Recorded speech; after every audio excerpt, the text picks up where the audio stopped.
Olá pessoal, eu sou Ângelo, biólogo, especialista em análises clínicas, mestre em educação.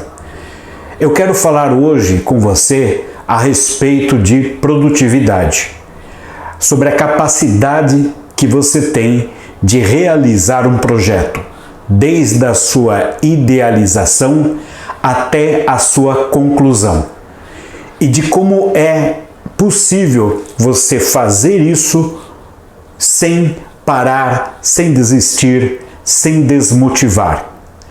O primeiro pilar que você tem que levar em conta para atingir a produtividade é a própria motivação. A motivação é importante porque ela vai fazer você sair do lugar e você chegar a um outro ponto, ao ponto esperado, o lugar que você sonha, que você quer. A outra coisa que você precisa cuidar é do seu foco. O foco vai dar a intensidade com que você vai trabalhar naquele projeto, naquele sonho, para que você alcance a realização.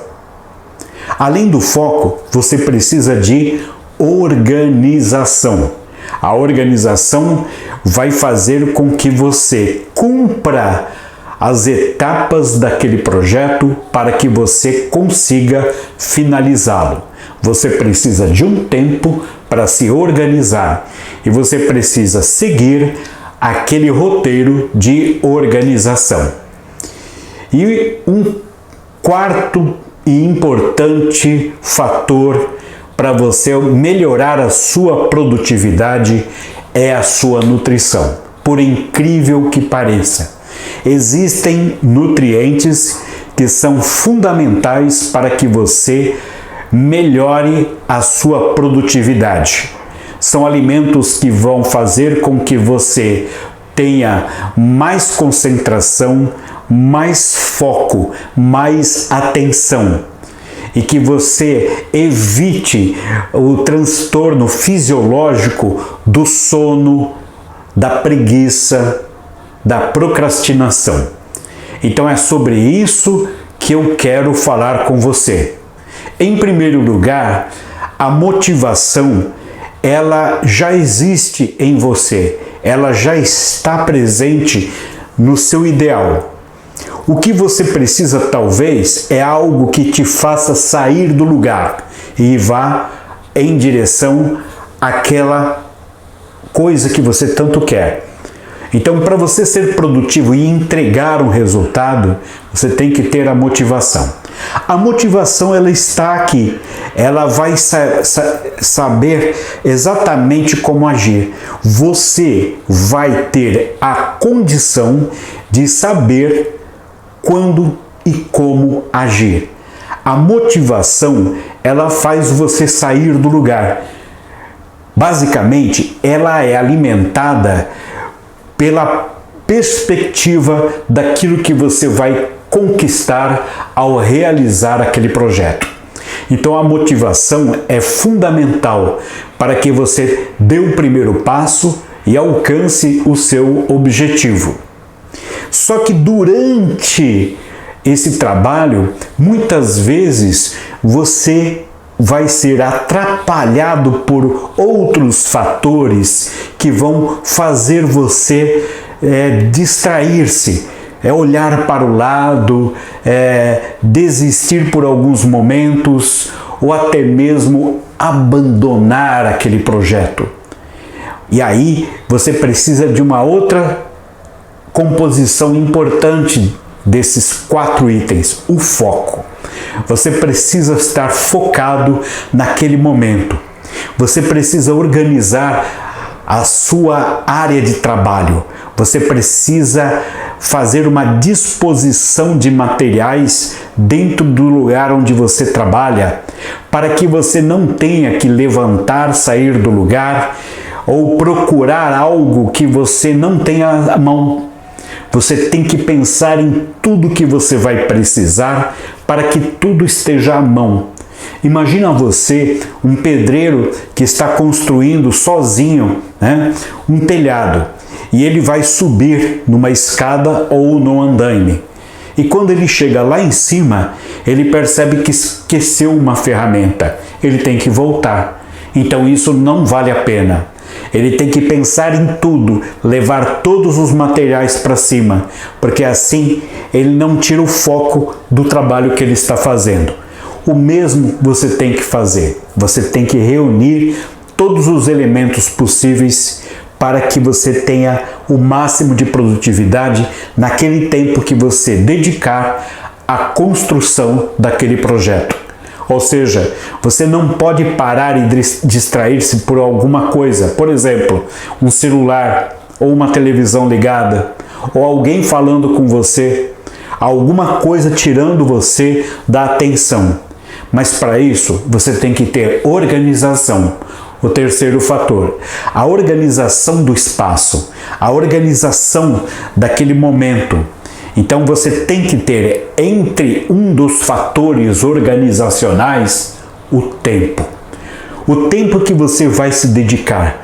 Você não pode se dedicar com máximo foco a uma tarefa por um tempo indeterminado. Isso vai levar você à exaustão, ao cansaço. E isso vai te esgotar com o passar do tempo. Portanto, você tem que ter uma organização temporal do trabalho que você vai realizar. Ou seja, você precisa ter o horário de início e o horário do final.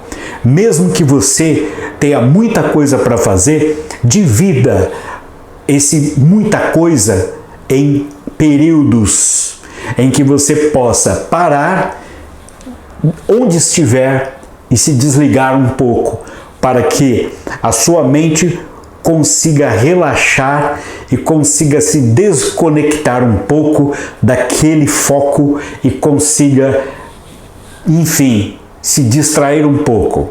Algo como meia hora ou 45 minutos são suficiente para você fazer uma imersão intensa naquele trabalho. E aí você, dando o tempo determinado para mergulhar naquele objetivo, você está tendo uma organização temporal importante. Não adianta querer varar à noite, não adianta estudar, por exemplo, horas a fio na véspera da prova. Você precisa ter um tempo para cada coisa. O ideal é fazê-lo todos os dias, em poucas doses, para que você não se estresse e não caia numa espécie de cansaço mental, num marasmo produtivo. Outra coisa que você precisa tomar como consciência é que a sua nutrição, ela não pode fazer com que o seu organismo, fisiologicamente falando, entre num estado de dormência, de lentidão, de sonolência. Então, para isso, você precisa de uma nutrição balanceada, equilibrada, com componentes importantes como sais minerais, água, proteínas, os aminoácidos no caso, e carboidratos. Quando você exagera no carboidrato, você coloca o seu corpo em um alerta muito devastador. Então, apesar de você saber que o carboidrato é energético e o seu cérebro precisa de energia, não adianta você carregar de carboidratos, porque isso vai levar a um pico de glicemia e isso vai fazer com que o seu pâncreas trabalhe demais, despejando muita insulina na sua corrente sanguínea e esgotando rapidamente aquele carboidrato, principalmente aqueles carboidratos mais refinados, aqueles tipos de alimento que tem a cor branca, como o próprio açúcar de cozinha, como as farinhas, comer uma tapioca, por exemplo, que parece um alimento absolutamente inofensivo e natural, é uma bomba de carboidrato que pode te causar, depois de algumas horas, 3 ou 4 horas, um cansaço e uma sonolência incrível. É melhor então você abrir mão daqueles carboidratos super refinados, como pães, não integrais, farinhas brancas, tá? Como biscoitos e tal, e você colocar no lugar aqueles carboidratos integrais, que são aqueles carboidratos que demoram para ser digeridos e destruídos dentro do seu aparelho digestório, e assim você vai conseguir fazer com que o açúcar seja despejado na sua corrente sanguínea aos poucos. E sendo despejada aos poucos, ela vai durar mais. Então o seu cérebro vai ser abastecido de energia por um período maior. É errado achar que você, por exemplo, deve ter produtividade numa prova de grande duração como um vestibular, um Enem, um concurso público, levando barrinhas de cereal ou chocolates, porque eles aumentam a glicemia, forçam o pâncreas a jorrar insulina, que rapidamente limpa a corrente sanguínea, e em pouco tempo o açúcar já não vai existir mais dentro do seu sangue. E a falta de açúcar, o que te causa? Fome. E a fome te tira o quê? A produtividade, porque influencia diretamente o seu foco e a sua motivação. Tá legal? Então essas são algumas dicas. E se você quiser saber mais, você pode se inscrever no meu canal, dar aquele joinha, ativar as notificações, porque tem novidade por aí, tá bom? É isso aí, pessoal. Um abraço para você e até o próximo vídeo. Tchau!